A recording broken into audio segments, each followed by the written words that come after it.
Welcome to Redefining Medicine, an intimate and personalized program that illustrates a different side of the practice of medicine. Our in-depth conversations will focus on the physicians and practitioners who are redefining medicine through their integrative, functional, and holistic approach to health and well-being. We are pleased to welcome Dr. Donald Raden, a board-certified psychiatrist based in Illinois, delivering integrative mental and physical care. Welcome, Dr. Raden. So I understand you have a unique practice that blends traditional psychiatry with comprehensive understanding of functional medicine. Can you explain what that means in terms of the way you approach your patient care? So when a patient comes into a psychiatric practice, the conventional model of psychiatry has been driven off of a symptom-based diagnoses, and the intervention is a pharmaceutical approach. So they're going to go through a list of symptoms and offer a pharmaceutical intervention to address the symptom. The way my practice has evolved is that we take into account the underlying symptomatology, but we try to identify the biological insults that had led to that condition. So by using the functional medicine approach, I've been able to apply my knowledge in regards to functional medicine to then intervene by adjusting, modulating, balancing the physiological insults that had led to that underlying psychiatric condition. I like to look at the anatomy. I take a look at the gut microbiome. I look at the immune system. I look at other systems that have been broken to get a wide spectrum approach such that I can fix the anatomical insult. And the icing on the cake is the dietary interventions from my experience. I'm just wondering, in the midst of this COVID pandemic, how is that affecting your patient population in terms of anxiety, that kind of a thing? So we've seen a lot of patients come into our practice that have been very fearful of the underlying COVID-19 pandemic. I've seen a lot of individuals with sleep issues, stress chemistry objectively defined, seeing changes in cortisol fluctuation. I see a lot of people with obsessiveness that have worsened. And what I've seen very interestingly through objective data is that the stress chemistry has impacted their immune system. And there's a way in which if the systemic sympathetic nervous system is upregulated, there's a downregulation of the surveillance of one's immune system, which lessens the ability to ward off pathogens. So one approach I have towards this is to do things like stress modification, heart rate variability approaches, things that can calm down the sympathetic nervous system such that we have a better, robust immune surveillance that has been shown efficacious for helping those with underlying immune dysregulation. Have you been doing more telemedicine, as it were? I have done mostly telemedicine. We have a large IV center, so we've been doing a lot of IV therapies that's still been open. Luckily, we were able to help a lot of very complicated medical cases, and we still have our IV center open. So interestingly, when I began this sort of journey, I would say 15 years ago, as a one-man band, I was sitting in a one-room office by myself. And what's happened is I've acquired a lot of very complex psychiatric/medical patients. And in so doing, I've had to use other applications other than oral medication, supplements. I've had to introduce IV therapies. So we have a very large IV therapeutic location where we have very complicated medical and psychiatric cases that are still receiving treatment throughout the COVID-19 pandemic. So that's interesting. Give us an idea of some of the IV therapies that you offer. You know, I'm certainly familiar with the Myers cocktail and things like that, but what are you offering in terms of IV therapies? So we do a whole host of IV therapies. I can say that a lot of my patients come in with such difficult anatomical physiology that it's very difficult to replenish the nutrients through oral consumption. So let's get directly to the vein. Let's get 100% absorption of their nutrients. So that's one thing we do. We do customized vitamins and minerals, amino acid supplementation through IV based off of an objective lab data point. So we gather data to then define exactly what they're deficient in. And my wife, who's a pharmacist, is able to compound on site to personalize their nutrient protocol. So one of the applications obviously is nutrient replacement. We do other applications like high dose vitamin C.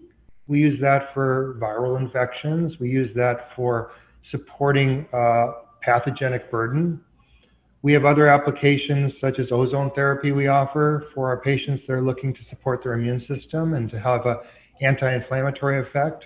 It's a healing modality. NAD is being used for mitochondrial biogenesis and improvement in energy. It also promotes dopamine synthesis, so NAD is an application we use.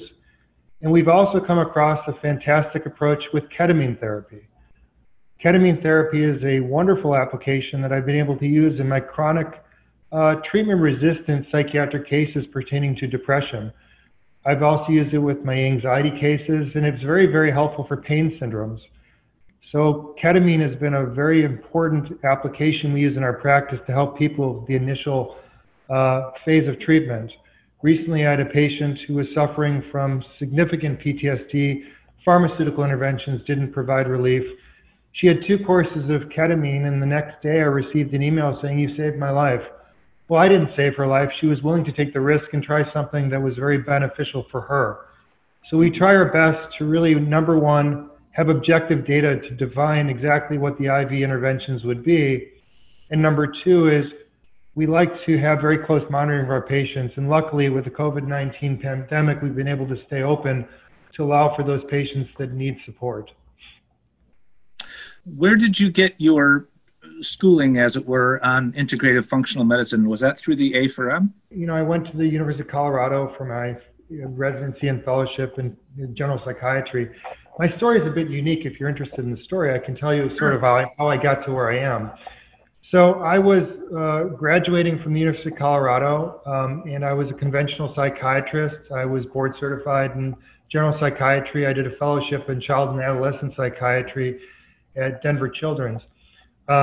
What happened is I took a job as an inpatient doctor, as any psychiatrist would do, and I was there for about 10 years. I also had an outpatient practice, and I had a very large population of patients I was treating, but I didn't believe in what I was doing. It just didn't make sense to me. How I can only start using pharmaceutical interventions and address only this small area of the body, the brain. And I got very frustrated with my limited tools. I didn't have a big toolbox to assist patients that weren't getting better. So I went and started listening to some podcasts, actually, way back when, through the A4M. It didn't make any sense to me, but I said, let me dive into the medical applications and see if this applies to psychiatry. So I signed up through the A4M and I took their courses, and I've completed all of their certification courses in the realm of functional medicine. And what I've been able to do is take their medical knowledge and apply it to psychiatry. So when a patient comes into my practice, my first focus is the medical insults that have driven a condition. And I think there is a discrepancy in the world of medicine versus psychiatry when my model is they both apply. They both play into the final sort of symptomatology. So by using functional medicine as my guide, I've been able to provide people objective data. And objective data has value. It gives you the roadmap to one's health. In the world of psychiatry, prior to the functional medicine application, I didn't have the roadmap. I was blindly guessing. It was a trial and error, and unfortunately, a lot of times I failed. And I wasn't satisfied with the outcomes that I was having. So I then dove into functional medicine, and it's advanced throughout the years. I've become much more specific as far as the protocols that I like to use. And I've been able to fine-tune my approach to really focus on what I think is most important to the psychiatric and medical community. So that's sort of my story. It's interesting, I had a very large population of patients with the pharmaceutical intervention, and I actually told my wife one day, I'm not doing this anymore. I'm no longer going to be approaching it in this direction, so I quit. And I went from a population of probably 500, 700, 800 patients to 0. And I was actually with no patients, and I had left the inpatient setting at the same time. And I didn't believe in this, and I wasn't willing to sacrifice what I believed in as my job to the community. So I invested a lot of time and dedication to learning functional medicine, and it's been very successful ever since. That's a great story. I understand that you're currently board eligible for certification in child and adolescent psychiatry. Can you tell us a little bit more about that and how that's different from adult psychiatry? Well, I think that there's a fine line between adult psychiatry and child psychiatry.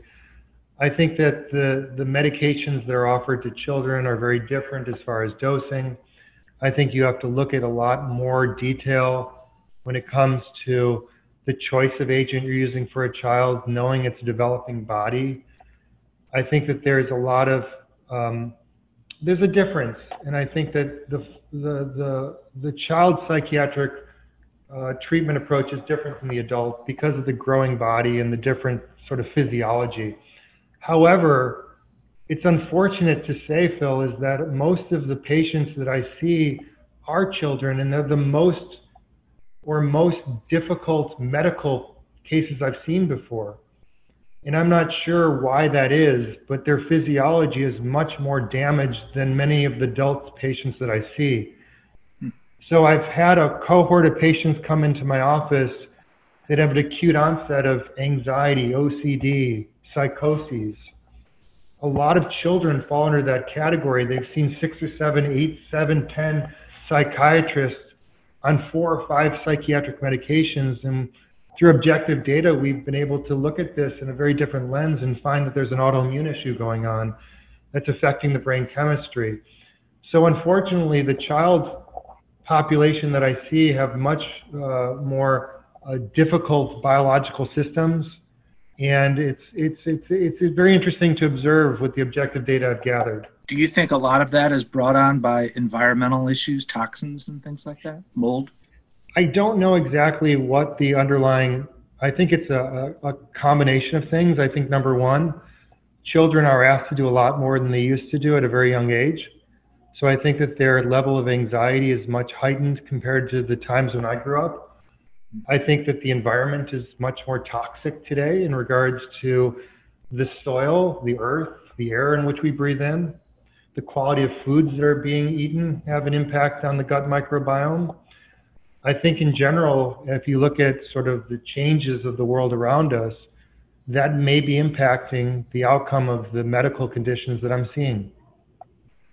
Do you have any detox protocols in your practice? Well, what I like to do is rather than add, I like to remove. So when I talk about detox, I talk about a lifestyle change. I like to talk about dietary interventions and using food as our source of detox. Rather than loading up on inflammatory foods and processed foods, I ask parents to consult with my nutritionist to talk about how do we make this a family change? How do we look at foods that are healthy for the body? So number one is the foods in which we consume. Number two, when I talk about detox, I talk about supporting systems of the body that help: liver, kidney, eating proper foods, proper fluid intake. So what I like to do is rather than load people up on supplementation, I look for a lifestyle change. Mm-hmm. More is not better, more is just more. And if we can look at the lifestyle modification that can allow our body to detox from the toxic insult that's occurring from oral consumption of certain food groups, that may improve our abilities to assist in the healing process. Right. A lot of the patients that I see are treatment resistant. They've been to 5, 6 psychiatrists, and they've been given a lot of pharmaceutical interventions that haven't been helpful. And I do believe that there's been some missed opportunity by the physician to look at the objective data to see if there's more to their story. And I think that's a very important component to psychiatric care, and that we need to look, because if we don't look, we don't know. Mm-hmm. And I've been able to unveil a lot of abnormalities from all the way from hormonal imbalances to autoimmune conditions to gut biome abnormalities to toxic metals. So what I believe psychiatry is, in a nutshell, is a combination of both medical and psychiatric issues. And I think it's very important that physicians take their time and they look into objectively defining biological insults that can drive a condition. Mm-hmm. And I think by looking at that model through the functional medicine approach, the outcome from a lot of my treatment-resistant cases would be much better.